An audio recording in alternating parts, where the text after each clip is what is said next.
Hello, Eddie.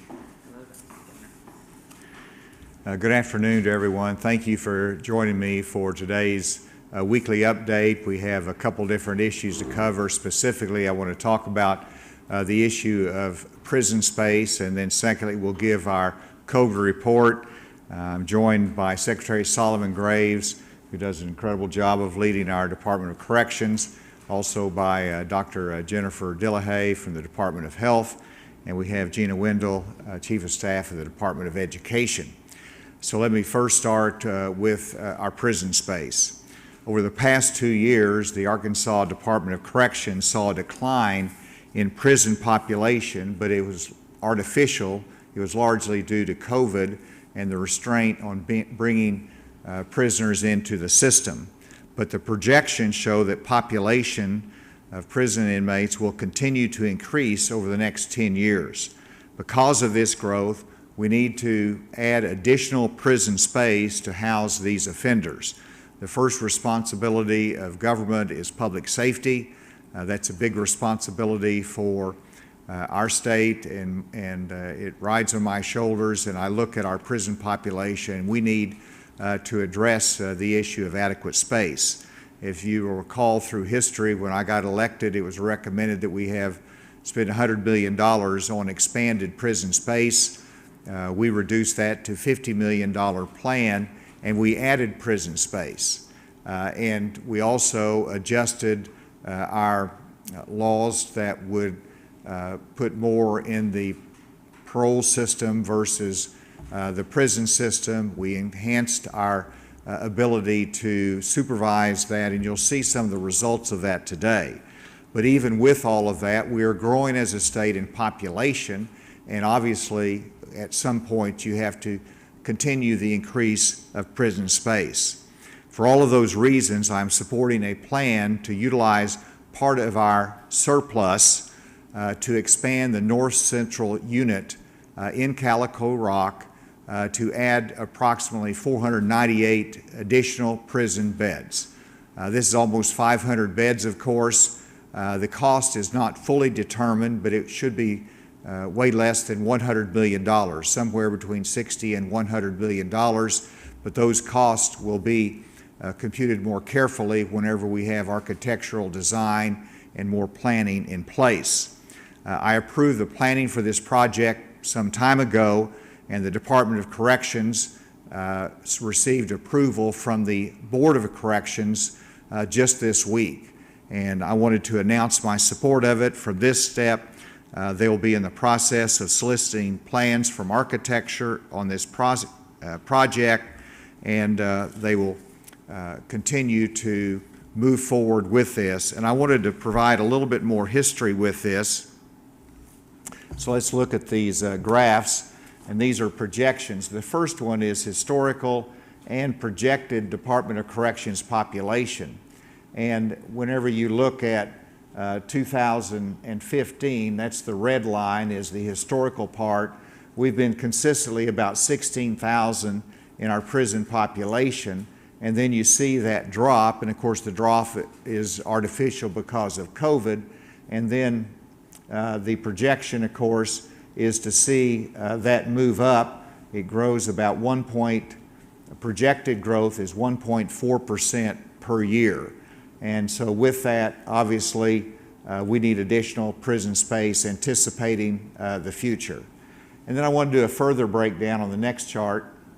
This is just between male and female. The male is in the blue and the green is female, and it just shows you, of course, the disparity and how when you build prison space, you've got to keep that in mind and have the right balance so that you meet the needs of all the inmates in terms of space.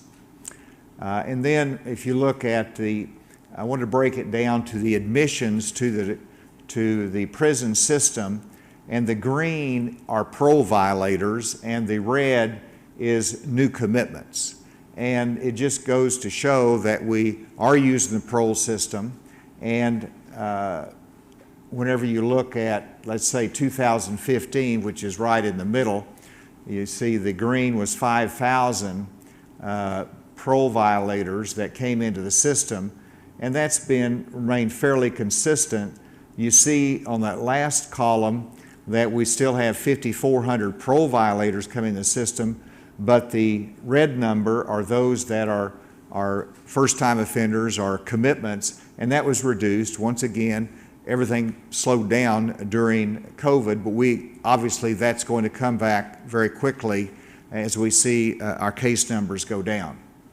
I believe that we have one more here, and this is something that illustrates the need.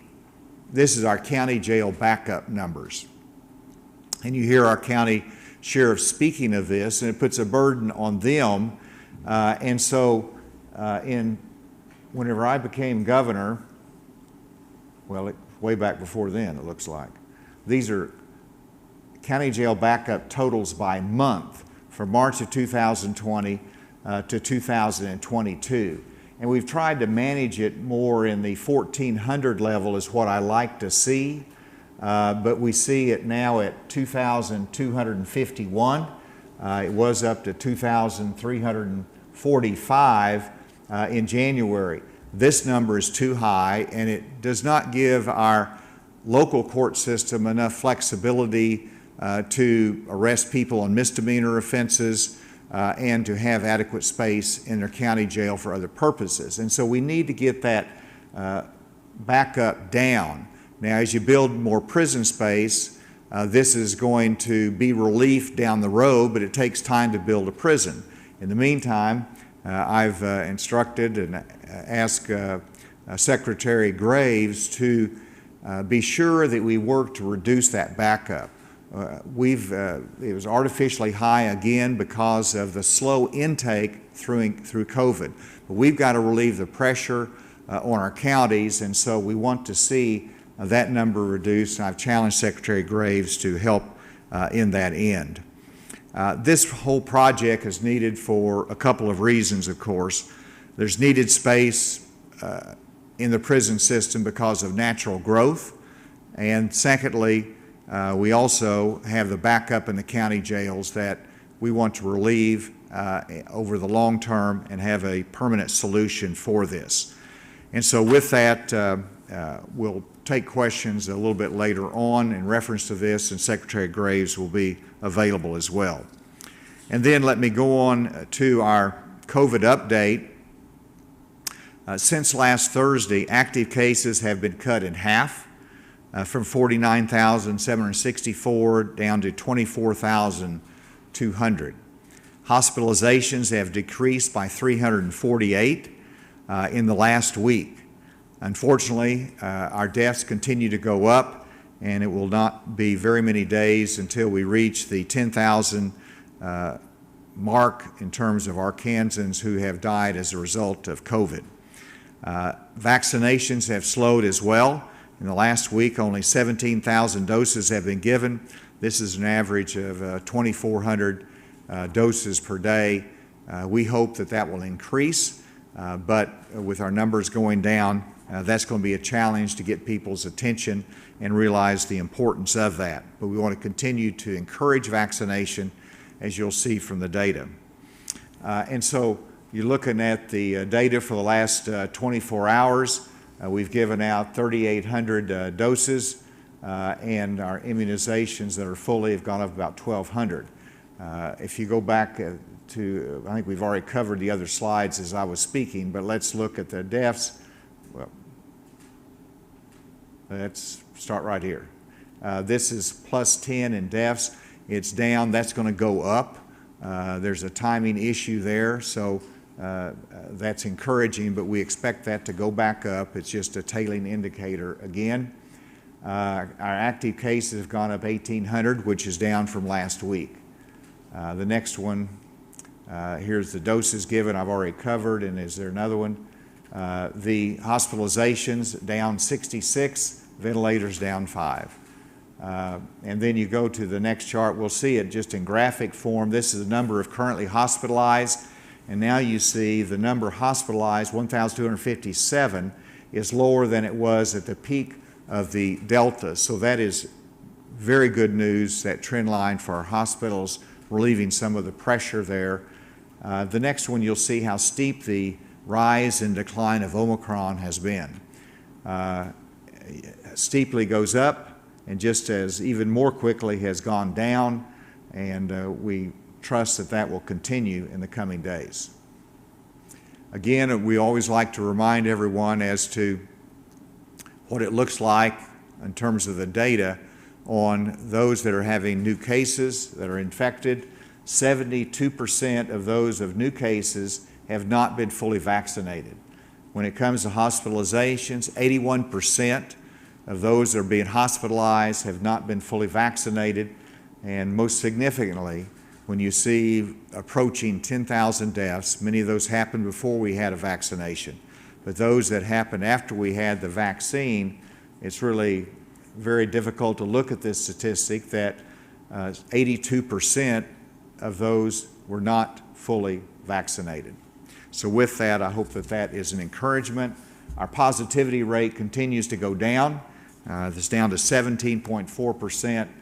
We're not to 10% yet, but we hope that that will continue. With that, let me ask Dr. Dillehay for her comments, then we'll come back for questions.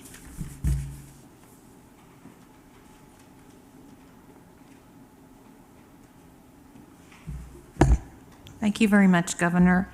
There's a couple of things that I would really like to emphasize today, and that is that people who are fully vaccinated and boosted are much less likely during the Omicron surge to get infected, to be in the hospital, or to die from COVID-19. I very much want to encourage people, because our cases are still rather high, we're not where we need to be. If they're not fully vaccinated and boosted, to go ahead and take steps to make that happen.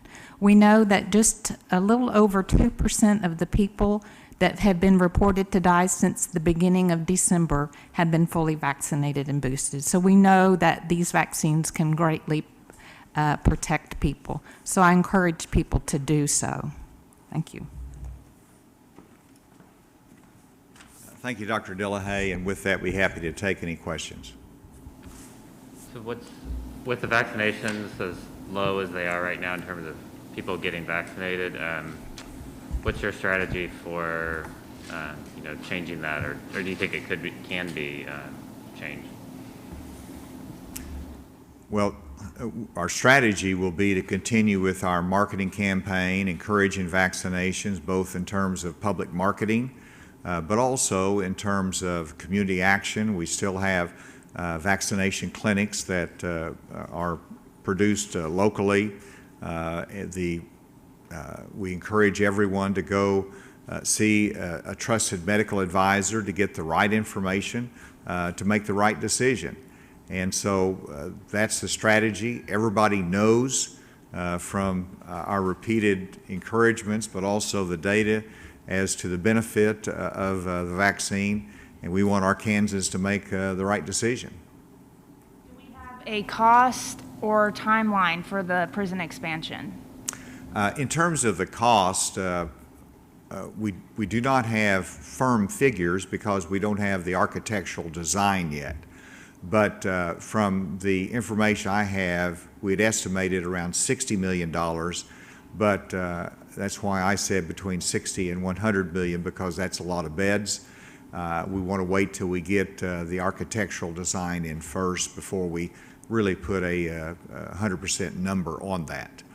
In terms of the timeline, let me ask Secretary Graves to come and to address that. Thank you, and I actually want to first begin by thanking the governor for his continued commitment to public safety in general, but specifically to the Department of Corrections. Since we began this administration, we've brought online 680 new beds that we've been able to net with his support, so I wanted to acknowledge him for that. For the timeline piece, we will have plans back this spring, and by law, those will be reviewed and approved by both the Board of Corrections and the governor before we move forward. Once those plans are approved, then the construction has to be reviewed by our state building authority, and they have a separate timeline that they have to work on there. But my goal would be to start construction in the first half of 2023. 23. 23. So is this something that the legislature would have to tap surplus funds, and what funds would you use? Would it be a catastrophic fund? Well, first of all, absolutely, this is supported by the Department of Corrections, and I support this. That's my announcement today, but the General Assembly controls the purse strings in terms of appropriations, and it would have to have their support.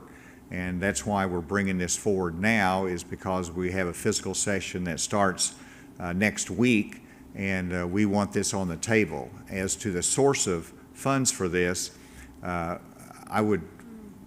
proposal is that it comes out of the current surplus that will be generated that we'll talk more about, but right now there's more than sufficient in our current surplus to cover this kind of expenditure.